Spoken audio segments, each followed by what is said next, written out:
Primero de Crónicas 9:10, 11:9. De los sacerdotes Yedaías, Jehoyarib y Jaquín, Azarías, hijo de Gilquías, hijo de Mesulán, hijo de Sadoc, hijo de Merayot, hijo de Agitub, era prefecto del templo de Dios. Adaías, hijo de Jeroham, hijo de Pasjur, hijo de Malquías, Masaí, hijo de Adiel, hijo de Yahzera, hijo de Mesulán, hijo de Misilemit, hijo de Imer, y sus parientes eran cabezas de familia, 1760 hombres aptos para el servicio del templo de Dios. De los levitas, Semaías, hijo de Jasub, hijo de Azricán, hijo de Hasabías, Merarita.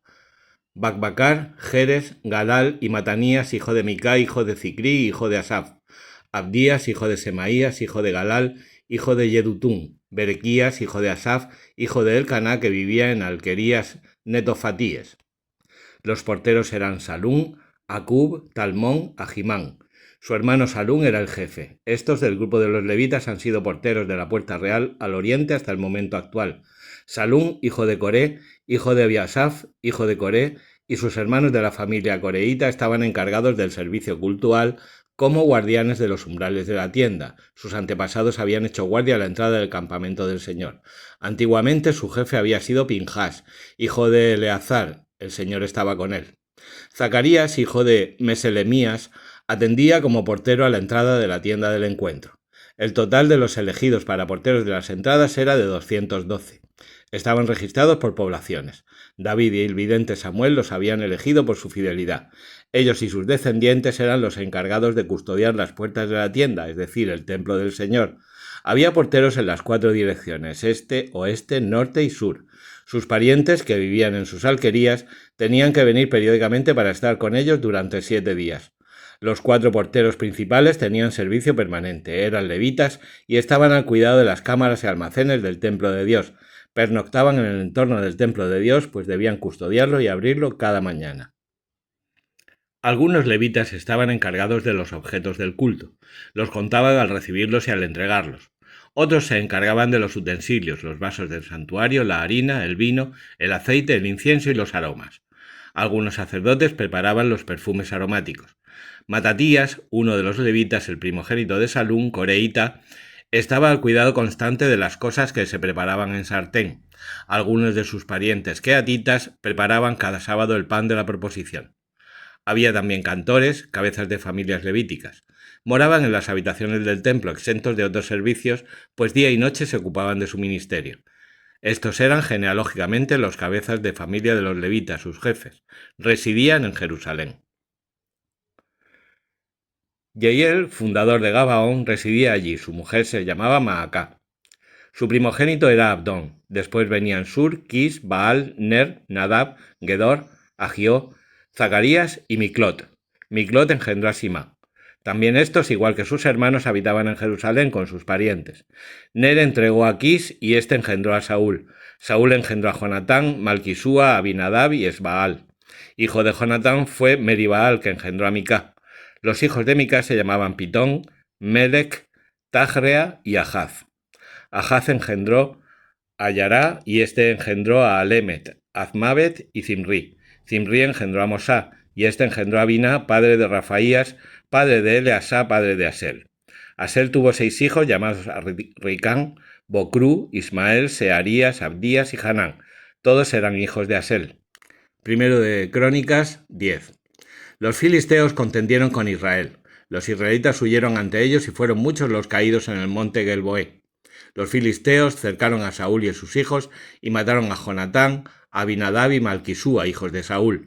El peso del combate cayó sobre Saúl. Los arqueros dieron con él y lo hirieron a flechazos. Saúl dijo a su escudero: «Desenvaina la espada y atraviésame, no sea que vengan esos incircuncisos y se mofen de mí». Pero el escudero no accedió, porque le entró pánico. Entonces Saúl tomó la espada y se arrojó sobre ella. Al ver el escudero que Saúl había muerto, también él se echó sobre la espada y murió. Así murieron Saúl, sus 3 hijos y toda su casa junto con él. Cuando los israelitas del valle vieron que su ejército huía y que Saúl y sus hijos habían muerto, huyeron abandonando los poblados. Llegaron los filisteos y se establecieron en ellos. Al día siguiente, cuando los filisteos fueron a despojar los cadáveres, encontraron a Saúl y a sus hijos muertos en el monte Gelboé. Lo despojaron, se llevaron su cabeza y sus armas y mandaron anunciar la buena nueva por todo el contorno filisteo a sus ídolos y al pueblo. Colocaron sus armas en el templo de su dios y clavaron su cabeza en el templo de Dagón.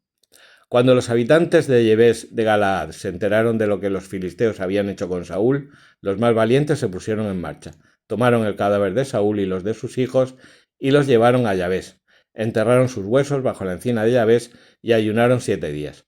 Saúl murió por haber sido infiel al Señor, por no guardar su palabra, pues llegó a interrogar y consultar a una adivina en vez de consultar al Señor. El Señor lo entregó a la muerte y traspasó el reino a David, hijo de Jesé.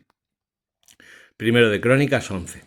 Los israelitas se reunieron con David en Hebrón y le dijeron: «Mira, hueso tuyo y sangre tuya somos. Desde mucho antes, incluso cuando Saúl era rey, eras tú el que dirigía las entradas y salidas de Israel. El Señor tu Dios te dijo: tú pastorearás a mi pueblo Israel. Tú serás el jefe de mi pueblo Israel». Todos los ancianos de Israel fueron a Hebrón, donde se encontraba el rey. David hizo un pacto con ellos ante el Señor en Hebrón y le ungieron como rey de Israel, tal como había dicho el Señor por medio de Samuel. David y todo Israel atracaron Jerusalén, es decir, Jebús. Los habitantes del país eran jebuseos. Los habitantes de Jebús dijeron a David: «No entrarás aquí», pero David conquistó la fortaleza de Sión, que es la ciudad de David. David había prometido: «El primero que mate a un jebuseo será general en jefe». Joab, hijo de Seruyá, subió el primero y fue nombrado general. David se instaló en la fortaleza y por eso la llamaron Ciudad de David. Construyó los alrededores de la ciudad desde el Miló hasta la muralla circundante, mientras Joab restauraba el resto de la ciudad. David iba medrando y el Señor del universo estaba con él. Salmo 146. Aleluya. Alaba, alma mía, al Señor. Alabaré al Señor mientras viva. Tañeré para mi Dios mientras exista. No confiéis en los príncipes, seres de polvo que no pueden salvar. Exhalan el espíritu y vuelven al polvo. Ese día perecen sus planes. Dichoso a quien auxilia el Dios de Jacob, el que espera en el Señor su Dios, que hizo el cielo y la tierra, el mar y cuanto hay en él, que mantiene su fidelidad perpetuamente, que hace justicia a los oprimidos, que da pan a los hambrientos. El Señor liberta a los cautivos, el Señor abre los ojos al ciego, el Señor endereza a los que ya se doblan, el Señor ama a los justos. El Señor guarda a los peregrinos, sustenta al huérfano y a la viuda, y trastorna el camino de los malvados. El Señor reina eternamente, tu Dios Sión, de edad en edad. Aleluya. Hechos 2:37-3. Al oír esto se les traspasó el corazón y preguntaron a Pedro y a los demás apóstoles: «¿Qué tenemos que hacer, hermanos?». Pedro les contestó: «Convertíos y sea bautizado cada uno de vosotros en el nombre de Jesús, el Mesías, para perdón de vuestros pecados, y recibiréis el don del Espíritu Santo. Porque la promesa vale para vosotros y para vuestros hijos, y para los que están lejos, para cuantos llamare así el Señor Dios nuestro». Con estas y otras muchas razones dio testimonio y los exhortaba diciendo: «Salvaos de esta generación perversa». Los que aceptaron sus palabras se bautizaron, y aquel día fueron agregadas unas 3.000 personas. Y perseveraron en la enseñanza de los apóstoles, en la comunión, en la fracción del pan y en las oraciones. Todo el mundo estaba impresionado y los apóstoles hacían muchos prodigios y signos. Los creyentes vivían todos unidos y tenían todo en común. Vendían posesiones y bienes y los repartían entre todos según la necesidad de cada uno. Con perseverancia acudían a diario al templo con un mismo espíritu, partían el pan en las casas y tomaban el alimento con alegría y sencillez de corazón. Alababan a Dios y eran bien vistos de todo el pueblo, y día tras día el Señor iba agregando a los que se iban salvando. Hechos 3. Pedro y Juan subían al templo a la oración de la hora de nona, cuando vieron traer a cuestas a un lisiado de nacimiento. Solían colocarlo todos los días en la puerta del templo llamada Hermosa, para que pidiera limosna a los que entraban. Al ver entrar en el templo a Pedro y a Juan, les pidió limosna. Pedro, con Juan a su lado, se quedó mirándolo y le dijo: «Míranos». Clavó los ojos en ellos esperando que le darían algo. Pero Pedro le dijo: «No tengo plata ni oro, pero te doy lo que tengo. En nombre de Jesucristo Nazareno, levántate y anda». Y agarrándolo de la mano derecha lo incorporó. Al instante se le fortalecieron los pies y los tobillos. Se puso en pie de un salto, echó a andar y entró con ellos en el templo por su pie, dando brincos y alabando a Dios. Todo el pueblo lo vio andando y alabando a Dios, y al caer en la cuenta de que era el mismo que pedía limosna sentado en la puerta hermosa del templo, quedaron estupefactos y desconcertados ante lo que le había sucedido. Mientras el paralítico seguía aún con Pedro y Juan, todo el pueblo asombrado acudió corriendo al pórtico llamado de Salomón, donde estaban ellos. Al verlo, Pedro dirigió la palabra a la gente. Israelitas, ¿por qué os admiráis de esto? ¿Por qué nos miráis como si hubiéramos hecho andar a este con nuestro propio poder o virtud? El Dios de Abraham, de Isaac y de Jacob, el Dios de nuestros padres, ha glorificado a su siervo Jesús, al que vosotros entregasteis y de quien renegasteis ante Pilato cuando había decidido soltarlo. Vosotros renegasteis del santo y del justo, y pedisteis el indulto de un asesino. Matasteis al autor de la vida, pero Dios lo resucitó de entre los muertos, y nosotros somos testigos de ello. Por la fe en su nombre, este que veis aquí y que conocéis, ha recobrado el vigor por medio de su nombre. La fe que viene por medio de él le ha restituido completamente la salud a la vista de todos vosotros. Ahora bien, hermanos, sé que lo hicisteis por ignorancia, al igual que vuestras autoridades, pero Dios cumplió de esta manera lo que había predicho por los profetas, que su Mesías tenía que padecer. Por tanto, arrepentíos y convertíos para que se borren vuestros pecados, para que vengan tiempos de consuelo de parte de Dios, y envía a Jesús el Mesías que os estaba destinado, al que debe recibir el cielo hasta el tiempo de la restauración universal, de la que Dios habló desde antiguo, por boca de sus santos profetas. Moisés dijo: El Señor Dios vuestro hará surgir de entre vuestros hermanos un profeta como yo. Escuchadle todo lo que os diga, y quien no escuche a ese profeta será excluido del pueblo.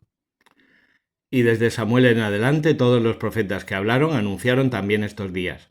Vosotros sois los hijos de los profetas, los hijos de la alianza que hizo Dios con vuestros padres, cuando le dijo a Abraham: en tu descendencia serán bendecidas todas las familias de la tierra.